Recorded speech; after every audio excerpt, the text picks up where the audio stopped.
അങ്ങനെ നമ്മൾ നക്ഷത്ര ബംഗ്ലാവിൽ എത്തിയിട്ടുണ്ട് കേട്ടോ. അപ്പോൾ ഇവിടുത്തെ ടിക്കറ്റിൻ്റെ റേറ്റ് കാര്യങ്ങളൊക്കെ ഒന്ന് ഞാൻ ജസ്റ്റ് കാണിക്കുന്നുണ്ട്. ഞാൻ ആദ്യമായിട്ടാണ് ഇവിടെ വരുന്നത്. ചെറുപ്പത്തിലൊക്കെ എൻ്റെ ഹസ്ബൻഡ് ഇവിടെ വന്നിട്ടുണ്ടെന്നൊക്കെ കേട്ടിട്ടുണ്ട് കേട്ടോ. അങ്ങനെ ആ ഒരു അറിവിൽ ഞാൻ ആക്ച്വലി ഇങ്ങോട്ട് കയറുകയാണ്. അപ്പോൾ എന്നെ സംബന്ധിച്ച് കാലിക്കട്ട് ജസ്റ്റ് ഒരു ബീച്ചും മോളും മാത്രമുള്ള വിചാരിച്ചിട്ട് എനിക്കിത് ഭയങ്കര അത്ഭുതമായിട്ടുള്ള സംഭവമായിരുന്നു. ഇത്രയും വർഷങ്ങളോളം ഇങ്ങനെ ഒരു അടിപൊളി സ്ഥലം ഉണ്ടെന്നുള്ളത് ഞാൻ ഇന്നാണ് അറിയുന്നത്. എന്നെപ്പോലെ ഇപ്പോൾ നേരെ ഇവിടുത്തെ ആൾക്കാരുണ്ടെന്നുണ്ടെങ്കിൽ കമൻറ്റ് ഡൗൺ ബിലോ. എനിവേ എന്നാലും ഉള്ളിലേക്ക് ചെന്നപ്പോൾ നല്ല അടിപൊളി വ്യൂവും നല്ലൊരു ഹിസ്റ്റോറിക്കലായിട്ടുള്ള കുറേ കാര്യങ്ങൾ കാണാൻ പറ്റിയിട്ടുണ്ടായിരുന്നു. ഫസ്റ്റ് ഞങ്ങൾ ഈ എക്കോ ലൈഫ് അക്വാറിയത്തിലേക്കാണ് പോയിട്ടുണ്ടായിരുന്നത്. ഒരു മിനിമലായിട്ടുള്ളൊരു അക്വാറിയമായിരുന്നു കേട്ടോ. ഭയങ്കര വാവ് പറയാൻ വേണ്ടിയിട്ടൊന്നും എനിക്ക് പേഴ്സണലി ഫീൽ ചെയ്തിട്ടില്ല. ഒരു ആവറേജ് അക്വാറിയം പോലെ ഉണ്ടായിരുന്നു. നല്ല അടിപൊളിയായിട്ട് കണ്ട് ജസ്റ്റ് ഒന്ന് അങ്ങനെ ഒരു ബ്ലൂ കൈൻഡ് ഓഫ് തീമൊക്കെ ആയതുകൊണ്ട് അങ്ങനെ കുറച്ച് നേരം കണ്ടിട്ട് ഞങ്ങൾ അവിടെ നിന്ന് വേഗം ഇറങ്ങിയിട്ടുണ്ട്. ഇത് അടിപൊളിയായിട്ട് ഫീൽ ചെയ്തിട്ടുണ്ടായിരുന്നു കേട്ടോ.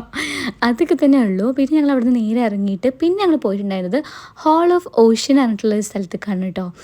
ഇത് അടിപൊളിയായിരുന്നു ഗൈസ്. എനിക്ക് നല്ല ഇഷ്ടപ്പെട്ടു. നല്ല ഭയങ്കര ഒരു മോഡേൺ രീതിക്ക് ഇവരിതെല്ലാം ടച്ച് കൊടുത്തിട്ടുണ്ട്. അടിപൊളിയായിട്ട് നല്ല രീതിക്ക് മെയിൻറ്റെയിൻ ചെയ്തിട്ടുണ്ട്. അതാണ് എനിക്ക് പറയാനുള്ളത്. ഇത്രയും അടിപൊളിയായിട്ട് മെയിൻറ്റെയിൻ ചെയ്തെന്ന് പറഞ്ഞാൽ അറിഞ്ഞറിയിക്കാൻ വയ്യ. റോബോട്ട് അതുപോലെ തന്നെ കുറേ കാര്യങ്ങളുണ്ടായിരുന്നു. ഇവിടുന്ന് ക്യൂസ് ഉണ്ടായിരുന്നു. ഒരു കോമ്പറ്റീഷൻ പോലെ നമുക്ക് പ്രസ് ചെയ്തിട്ട് ABC എന്നുള്ള രീതിക്കൊക്കെ നമുക്കിവിടെ കുറച്ച് ക്വസ്റ്റ്യൻസ് തന്നിട്ടുണ്ടാവും. നമുക്ക് വേണമെങ്കിൽ ഓപ്റ്റ് ചെയ്തിട്ടുണ്ട് ഒരു ക്യൂസ് കോമ്പറ്റീഷൻ പോലെയൊക്കെ നടത്താനുള്ള ഒരു സ്ഥലമുണ്ട് അവിടെ. അതുപോലെ തന്നെ ഇവിടെ കുറേ കാര്യങ്ങളുണ്ടായിരുന്നു കേട്ടോ. ഒരു ബോട്ട് തീം, അതുപോലെ തന്നെ കുറേ ടെക്നോളജി പരമായിട്ടുള്ള കുറേ കാര്യങ്ങൾ കാണിക്കുന്നുണ്ട്. പണ്ട് എങ്ങനെയായിരുന്നു ഓഷ്യൻസ്, അതുപോലെ തന്നെ മീൻപിടുത്തക്കാരെ കുറേ കാര്യങ്ങളൊക്കെ ഇവിടെ വ്യക്തമായിട്ട് എടുത്ത് കാണിച്ചു കൊടുത്തിട്ടുണ്ട് കേട്ടോ. കുറേ ഭയങ്കര സർഫസ് ലെവൽ എങ്ങനെയാണ്, അതുപോലെ തന്നെ ഓരോരോ സോണുകൾ, അബേ സോണ്, ഹോറിസോൺ സോണ്, അങ്ങനെ പറഞ്ഞിട്ടുള്ള ഓരോ ലെയർ എങ്ങനെയാണ് ഒരു ഓഷ്യനിൽ വരുന്ന കാര്യങ്ങളൊക്കെ വ്യക്തമായിട്ട് നല്ല ഭംഗിക്ക് കൊടുത്തിട്ടുണ്ട് കേട്ടോ. ഇത് കണ്ടോ, ഈ ഒരു ഭാഗത്തായിട്ട് ഇങ്ങനെ literally we feel like we are in മൂൺക്ക് നോക്കുന്നൊരു ഫീൽ നമുക്ക് അത്രയും റിയലിസ്റ്റിക്കായിട്ട് ഇവിടെ ഇത് കാണിക്കുന്നുണ്ട് കേട്ടോ. അങ്ങനെ കുറേ കാര്യങ്ങൾ നമുക്കിതിൽ നിന്ന് മനസ്സിലാക്കാൻ പറ്റും. കുറേ നോളേജ് പരമായിട്ട് ഒരു അടിപൊളി സ്ഥലമാണ്. എനിക്ക് തോന്നുന്നു കുറച്ചൊക്കെ ഒരു ചെറിയ പ്രായത്തിലുള്ള മക്കൾക്കൊക്കെ നല്ല നോളേജുള്ള സ്ഥലമാണ്. ഒരു 8, 7 പഠിക്കുന്ന മക്കൾക്കൊക്കെ ഭയങ്കര ഉപകാരപ്പെടുന്നൊരു കാര്യമാണ്. അതുപോലെ ഇവിടെ ഒരു സ്ക്രീൻ കൊടുത്തിട്ടുണ്ട്. ഇവിടുത്തെ കാര്യങ്ങളൊക്കെ എടുത്ത് കാണിക്കാനുള്ളൊരു ഏരിയ ആയിട്ട് അറിയാമല്ലോ. അപ്പോൾ ഞങ്ങൾക്ക് ആക്ച്വലി അധികം ടൈമില്ലായിരുന്നു. കാരണം ഞങ്ങൾ കയറിയപ്പോഴേ സമയം എനിക്ക് തോന്നുന്നു 5 മണിയൊക്കെ ആയിട്ടുണ്ടായിരുന്നു കേട്ടോ. വരികയാണെങ്കിൽ കുറച്ച് നേരത്തെ വരിക. അപ്പോൾ നമുക്ക് നല്ല രീതിക്ക് ടൈം എടുത്ത് എക്സ്പ്ലോർ ചെയ്യാൻ പറ്റും കേട്ടോ. ഒരു അടിപൊളിയായിട്ടുള്ള സ്ഥലമായിരുന്നു കേട്ടോ. ഇതിനപ്പുറം ഒരു അടിപൊളി സ്ഥലം വരുന്നുണ്ട്. ഇതെല്ലാം കേട്ടോ എൻ്റെ ഫേവറേറ്റ് പ്ലേസ് വരുന്നേ ഉള്ളൂ. അതുപോലെ ഇതിൻ്റെ ഉള്ളിൽ തന്നെ ഇങ്ങനെ ഒരു ഒരു തിരമാല വേവ് വരുത്തിക്കുന്ന രീതിക്കുള്ള ഒരു ബട്ടൺ പ്രസ് ചെയ്യുമ്പോൾ, ഈ ഒരു ബട്ടൺ പ്രസ് ചെയ്യുമ്പോൾ ഒരു വേവ് വരും കണ്ടോ. ഭയങ്കര ടെക്നോളജിപരമായിട്ട് എനിക്ക് ഭയങ്കര എന്ന് വെച്ച് കഴിഞ്ഞാൽ നമ്മളിതിപ്പോൾ ഭയങ്കര എപ്പോൾ തുടങ്ങിയിട്ടുള്ളതെന്നുണ്ടെങ്കിൽ ഓക്കെ, ഇത് കുറേ വർഷങ്ങളായിട്ടുള്ളൊരു സ്ഥലമാണ്. പിന്നെ ഇങ്ങനെ മിറർ മേസ് പറഞ്ഞിട്ടുള്ള സ്ഥലങ്ങളുണ്ട്. Full mirror theme. അത് പിന്നെ നമ്മൾ കുറേ സ്ഥലത്ത് കാണുന്നൊരു കാര്യമായിരുന്നു. അതുകൊണ്ട് വലിയ അത്ഭുതമായി തോന്നിയില്ല. അതുകൊണ്ട് അധികം അവിടെ കയറാൻ നിന്നില്ല. പിന്നെ ഇവിടുത്തെ ഏറ്റവും വലിയ ഒരു സംഭവമാണ് ഇവിടുത്തെ ഈ പ്ലാനറ്ററി സൈഡിൽ കാണിക്കുന്നത്. പക്ഷെ ഞങ്ങൾ പോയത് അത്രയും ലേറ്റ് ആയതുകൊണ്ട് തന്നെ അവർക്കത് ഓപ്പൺ ചെയ്ത് തരാൻ പറ്റില്ല. അവിടുത്തെ ഏറ്റവും സെൻറ്റർ ഓഫ് അട്രാക്ഷൻ പറയുന്ന സംഭവം അതാണല്ലോ. ഇത് കണ്ടവരും അറിഞ്ഞവർക്കും അറിയായിരിക്കും. അത് കാണാനായിരിക്കും മേ ബി ഇനി ഈ വീഡിയോ കാണുന്നത് പോലും പറയും ചിലവരൊക്കെ. പക്ഷെ എനിക്കത് കാണാൻ പറ്റിയിട്ടില്ല കേട്ടോ. നേരെ കയറിയിട്ടുണ്ടായിരുന്നത് ഈ 3D ഷോ കാണാൻ വേണ്ടിയിട്ട്. 3D ആണോ 12D ആണോ എന്ന് എനിക്ക് അറിയില്ല. എനിവേ ഇത് കാണാൻ വേണ്ടിയിട്ടാണ് ഞങ്ങൾ കയറിയിട്ടുണ്ടായിരുന്നത്. ഇത് ഞങ്ങൾക്ക് അതിന് വേണ്ടിയിട്ട് ഒബ്വിയസ്ലി ഗ്ലാസ് ഒക്കെ തന്നിട്ടുണ്ടായിരുന്നു.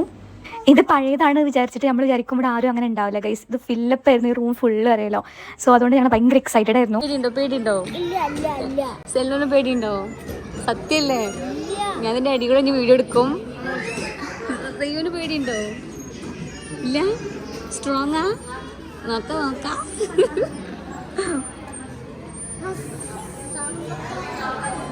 ഇഷ്ടൊക്കെ എന്ത് Yeah, it's been real stressful. But I really just wanted to get away from it all and completely relax. Knows what she's doing. She flew here in the first place. It's just flying. It's flying.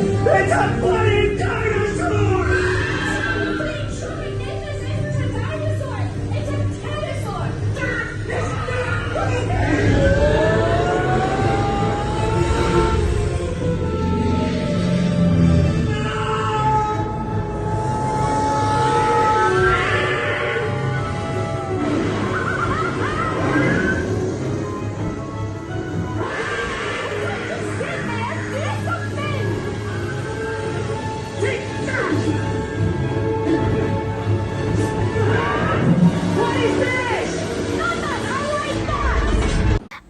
അങ്ങനെ അടിപൊളിയായിട്ട് ഞങ്ങൾ നേരെ പോയിട്ടുണ്ടെങ്കിൽ astronomy പറഞ്ഞിട്ടുള്ള ഈ റൂമിലേക്ക് കേട്ടോ. Guys ഞാൻ പറഞ്ഞിട്ടുള്ള ഏറ്റവും അടിപൊളിയായിട്ടുള്ള സ്ഥലം ഇതായിരുന്നു കേട്ടോ. എനിക്കിത് ഭയങ്കര ഇഷ്ടപ്പെട്ട്. എനിക്കിവിടുന്ന് ഇറങ്ങി പോരാൻ പോലും തോന്നിയിട്ടില്ലായിരുന്നു അറിയില്ല. കാരണം എല്ലാം അത്രയും അടിപൊളിയായിരുന്നു, അത്രയും പ്രിസിഷനായിരുന്നു, അത്രയും ബ്രൈറ്റും കളർഫുള്ളും ഭയങ്കര V feel like we are in universe എന്നുള്ള ഫീൽ നമുക്ക് തോന്നും പറയുമല്ലോ. ഓരോ സ്ഥലത്തും അതിനനുസരിച്ചിട്ട് ഓരോ യൂണിവേഴ്സിനെ കുറിച്ചും ഓരോ പ്ലാനറ്റിനെ കുറിച്ചും നല്ല രീതിക്ക് ഇവിടെ കൊടുത്തിട്ടുണ്ടായിരുന്നു കേട്ടോ. ഈ ഒരു ഏരിയ വന്നു കഴിഞ്ഞാൽ ഇതൊരു റൂമാണ്. ആ റൂമിൻ്റെ ഉള്ളിൽ വന്നു കഴിഞ്ഞാൽ they will see the entire universe thing and everything, how we evolved, എങ്ങനെയാണ് നമ്മളിപ്പോൾ വന്ന് ചേർന്നിട്ടുള്ളത്, മുമ്പത്തെ കാലങ്ങളെ കുറിച്ചൊക്കെ കുറേ കാര്യങ്ങൾ ഇവിടെ പറഞ്ഞു തന്ന് വീഡിയോസ് കാണിച്ച് ഇവിടെ പറഞ്ഞു തരുന്നുണ്ട് കേട്ടോ. പിന്നെ ഈ ഒരു സെഷനുണ്ടല്ലോ, നമ്മളവിടെ കയറി നിന്ന് കഴിഞ്ഞാൽ നമ്മൾ വെയിറ്റ് ഓരോരോ പ്ലാനറ്റിൽ എത്ര നമ്മൾ വെയിറ്റ് എന്ന് അവിടെ കാണിക്കും. അടിപൊളിയായിരുന്നു. അതുപോലെ തന്നെ ഇവിടെ ഒരു ബോൾ ഇടുമ്പോൾ അത് ഓട്ടോമാറ്റിക്കലി ഫില്ലപ്പ് ചെയ്തിട്ട് വരുന്ന കുറേ കാര്യങ്ങളുണ്ട്. അതുപോലെ തന്നെ അവിടെ നേരെ ചെന്ന് കഴിഞ്ഞാൽ ഈ ഒരു ഭാഗത്തായിട്ട് സൈഡിൽ കണ്ടോ ഒരു ഗ്രീൻ, അവിടെ എവിടെയോ ബോൾ വെച്ചത്, ആ ഒരു ബോളിലായിട്ട് അത് ചുരുങ്ങിപ്പോവും. ഇറ്റ്സ് ലൈക്ക് വെരി ഒരു അടിപൊളിയാണെന്ന് പറയില്ല. നമുക്ക് മക്കളെയും കൊണ്ടുപോയാൽ അവർ കൂടുതൽ നേരം എൻഗേജ്ഡ് ആയിട്ട് നിൽക്കാൻ പറ്റുന്നൊരു സ്ഥലം കൂടിയാണ് കേട്ടോ. പിന്നെ ഈ കാണുന്ന ഭാഗത്തായിട്ട് കണ്ടോ ചെറിയ ചെറിയൊരു ബോൾസ് പോലെ ഓരോ പ്ലാനറ്റ് എത്രത്തോളം വെയിറ്റ് ഉണ്ടെന്നുള്ളതാണ് കാണിക്കുന്നത്. അങ്ങനെ പല കാര്യങ്ങളും ഇവിടെ കാണിക്കുന്നുണ്ട്. ഇതൊക്കെ വന്ന് കാണേണ്ട ഒരു കാര്യമാണ് കേട്ടോ. അപ്പോൾ ഇത്രയൊക്കെയുള്ളൂ. ഇതിപ്പോൾ ഇതിൽ ചെറിയൊരു ഭാഗം മാത്രമേ ഞാൻ കാണിച്ചിട്ടുള്ളൂ കേട്ടോ. എല്ലാം കൂടി എടുക്കാനുള്ള സമയം കിട്ടിയിട്ടില്ലായിരുന്നു. അപ്പോൾ നേരിട്ട് പോയിട്ട് കാണാം. അപ്പോൾ ഇത്രയൊക്കെയുള്ളൂ. Okay, by.